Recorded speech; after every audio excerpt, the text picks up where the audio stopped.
I smelted steel in Cycle 3. This is the world's fastest speedrun record in oxygen not included, and I'm so excited to share the full process with you in just 10 minutes. The most important factor of this run is the planet choice. You might think Terra or Terrania is the easiest planet to start, but for most mid-game progress goals, Desolans is by far the best planet. If you are at least somewhat experienced and want a fast progress colony, I really recommend you to give Desolans a try. For the starter team, I will be going with 2 Bionics and 1 regular Dupes. Bionics are inferior in starting stats because they can only roll 5 to a particular attribute while a Dupe can roll 9 or even higher. They do have the advantage of working in low oxygen areas and can produce boosters to learn a skill quickly, but they could never start with a research booster, and I really need a good researcher at the start, so the 9 Science Ape is my choice. But I guess the first challenge is to find a colony name that I haven't used yet. And here we go! Making steel requires 3 types of ingredients, which is refined carbon, lime, and refined iron. Refined carbon is the easiest part because it can be made from coal, which is plenty in a lot of planet starts. Lime can be made from pokeshell molts, eggshells, or fossil. I said Desolans is fantastic because it is the only spaced out style planet that spawns with oil biome at home planet, and it's usually very close to the starting point. Within oil biome, we can find fossil tiles which can be directly made into lime in the rock crusher. But the best thing would be free refined iron that can be found in the barren biome. The next thing we really need is extra dupe labor. The first printing pod offer comes halfway through Cycle 3, which is way too late. The only way to get a quick extra dupe is with the frozen friend found in cryopods. I have rolled a cryopod at home, and I'm rushing towards it. The digger dupe would tend to run back to base after the door unlocks, so I dig an extra tile to intentionally make him stuck, so he has nothing to do but to finish the defrosting action right away. Frozen Friends spawns with random traits and attribute. My Meep rolled 0 science. I could finish the run even faster if I rolled a 9 science dupe, but that is just pure luck and not really skill related. Not all maps start with the Frozen Friend trait, but an alternative is to go into the teleporter planet where a guaranteed cryopod can be found. That's the strategy I used in my previous rocket speedrun in Cycle 3. Just like in the rocket speedrun, researching is a very important factor of rushing steel that takes the longest time. There are 5 mandatory basic researches and 2 advanced researches we need to do. One normal dedicated researcher won't be even close to fast enough. I am removing all their downtime for this epic run, except I still have outhouse to allow them peeing. If we made the steel within 3 cycles, they will still have enough calories to survive, and can return to normal life. On the other hand, I have set the complete sleeping schedule for one of my bionics, because they can produce microchips while sleeping, and microchips can be used to produce helpful boosters. I'm planning to make it sleep for an entire cycle to get enough microchips for making 1 research booster, which allows access to supercomputer, and a digging booster, which is required to dig iron, granite, and fossil. I did start with an extreme digging booster bionic that allows it to dig through abyssalite, but that does not unlock the first tier of hard digging jobs. My power is now generated by compact dischargers loaded with metal power banks. It's the first technology I researched, and the extra time spent on researching really pays off when it relieves most of my dupes from running on manual generators.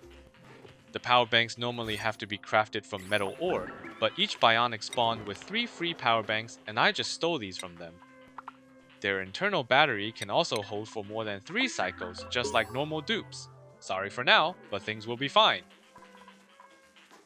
By the start of Cycle 2, I have almost unlocked advanced research and set up a laboratory around my printing pod, preserving the building space for a supercomputer.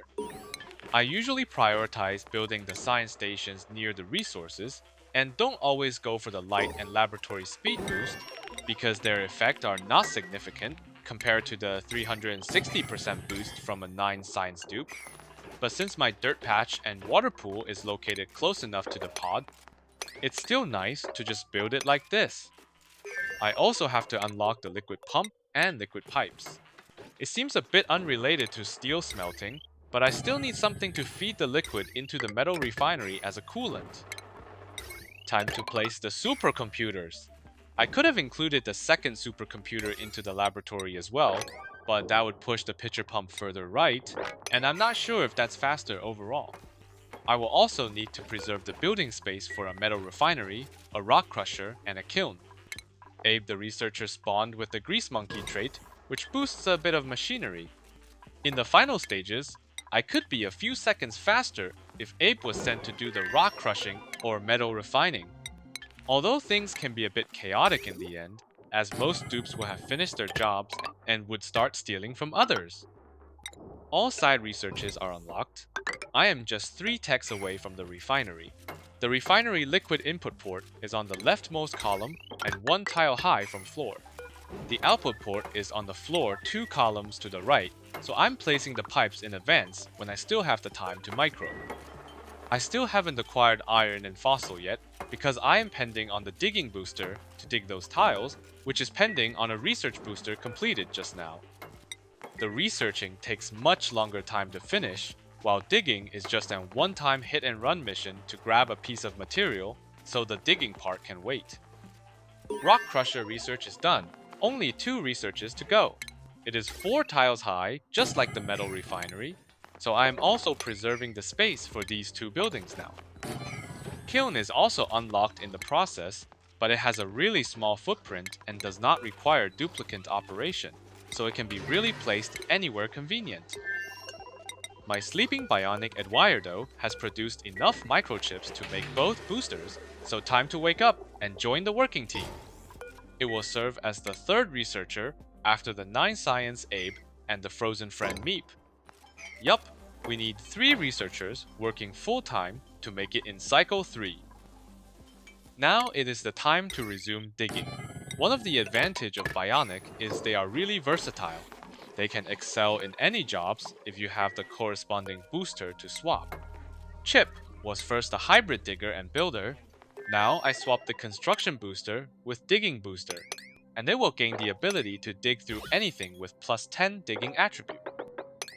The fossil in the oil biome is reasonably close to my base, but there's a huge block of obsidian blocking the way, and they take really a lot of time to dig. I would say this generation is less than average luck. On the other hand, the refined iron can be found closer, just left of the cryopod. I would call this one lucky. The construction booster is reassigned from the digger chip to Eduardo, so I have to adjust the priorities accordingly.